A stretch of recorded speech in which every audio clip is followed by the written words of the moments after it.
Hello and welcome to another video. I thought I would make a video on budgeting small projects, renovation projects, or whatever you need to do. You can use this method for anything actually that consists of more than one expense or more than one part. What I would like to show you is a bathroom renovation that we did in our apartment not long ago, and here is the Google sheet on that. The prices are in Norwegian kroner, so that's about $1 is about 10 Norwegian, so all the prices here related to dollars is about 10 times as high as you would have in the United States or in UK or other places.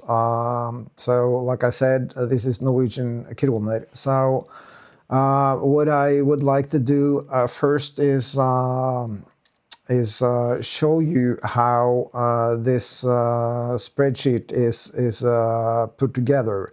First, I have a column description of whatever it is that that I need to have on that line, and then I have supplier. It's great to know what supplier is delivering the different parts of the bathroom, the interior, the floor heating, the lights and outlets, and other stuff.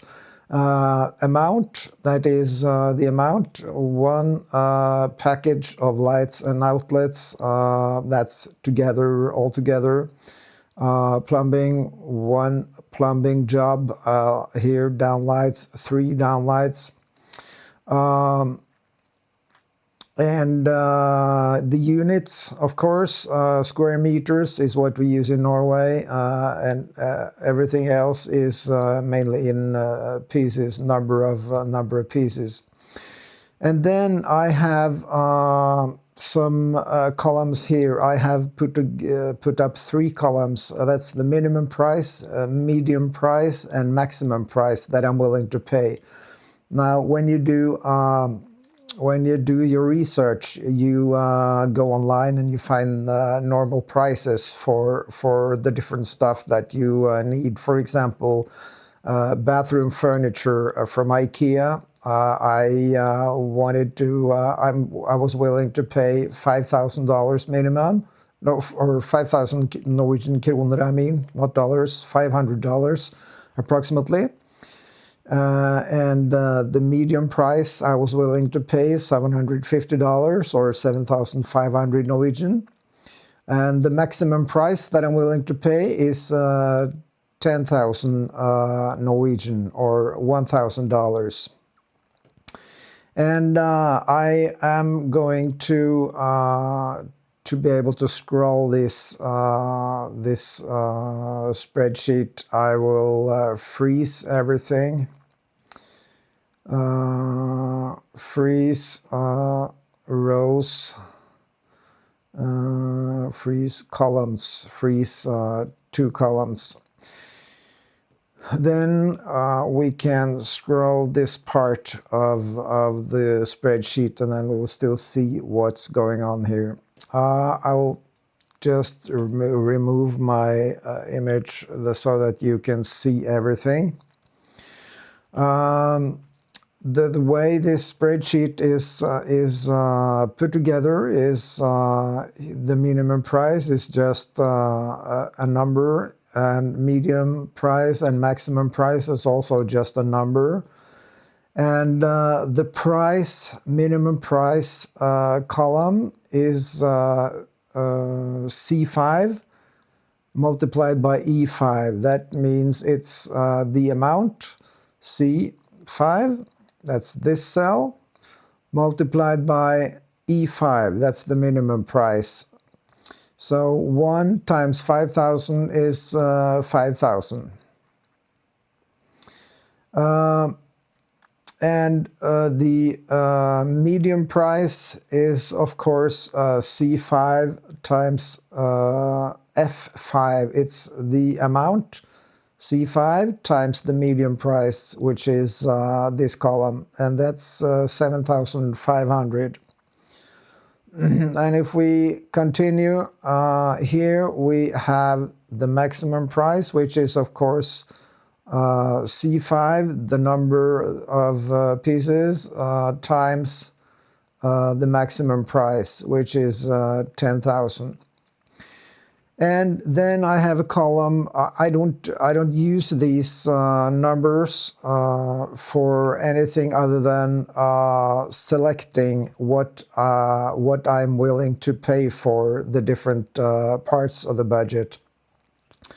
Now we are in the budgeting phase, and then that is when you fill in these minimum, medium, and maximum unit prices, and then you get these three columns where you can select the different parts. Some parts maybe the plumbing will be towards the higher end, then you select the higher price. Now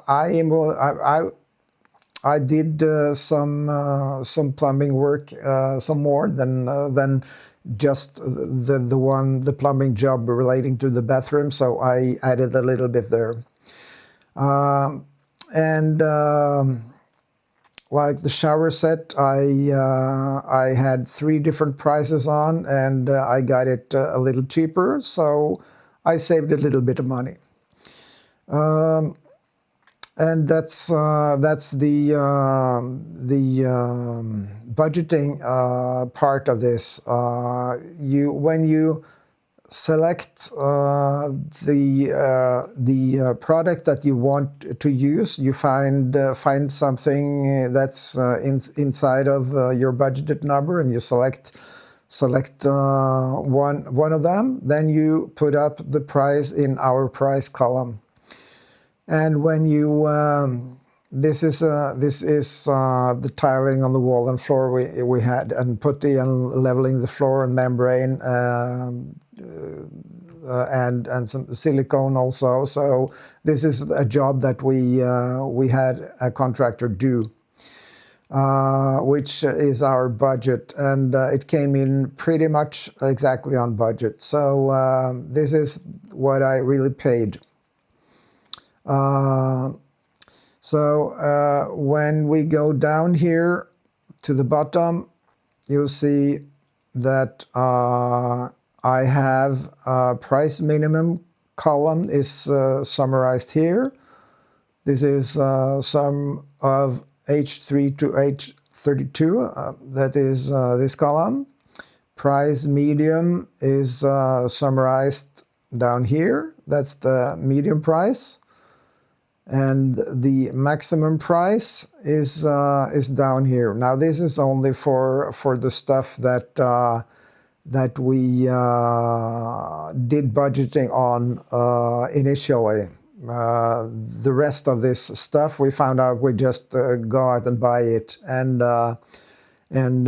we didn't really need to do the budgeting of the rest of the numbers here, because we just found what we wanted and put that up in our price column, and whatever is down here is the total expense for our bathroom. $20,142 or $43. So that's the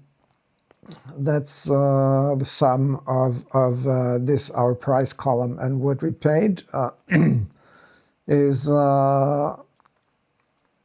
this number. This is also just a summary of the paid column, and the rest here is what is left if we for example, we put aside for plumbing on the wall 20,000 Norwegian, but we only paid 5,368. So the rest is 14,632.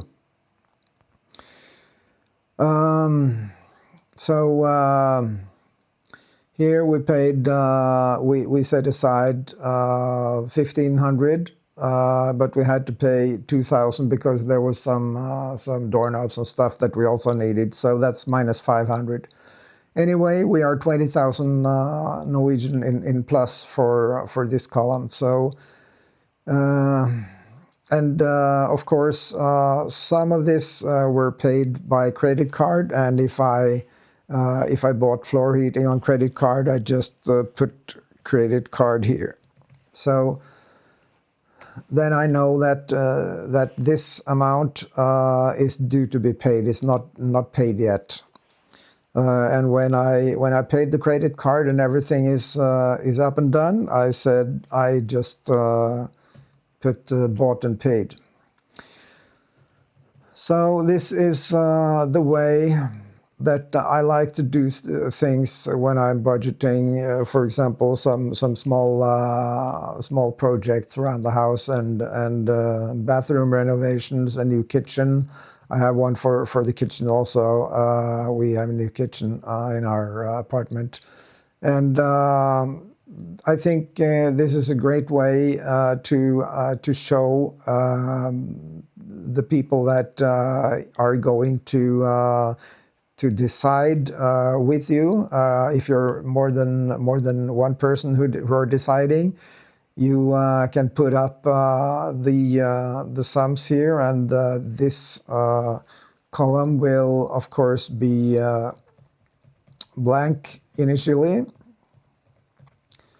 So it will look like in the budgeting phase, you will have 0 here.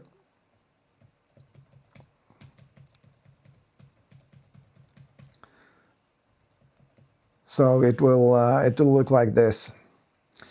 Then you have something to work with. You have the prices down here that you have budgeted, and when you find out what you want to pay for the different things, you just put up the price here. And when you pay it, when you actually pay the bill, you're going to get a whole lot of bills when you do renovations and projects and stuff. Then you put 20,000, for example, if you pay 20,000 for that, and the rest is of course 0. If you paid 18, you have 2,000 in rest that you can spend somewhere else. Okay, this is the way I like to do my budgeting on projects. It gives you a great overview of the prices, and you can decide on different types for different levels of cost, and you can agree with the people that are going you're going to include in the project, and who are going to be responsible for the project, and everyone can have a great overview of the real cost in the project. So that's the way I like to do it. More videos on private budgeting and stuff will come in the next few days. So that's it for today. Have a great day. Thank you. Bye.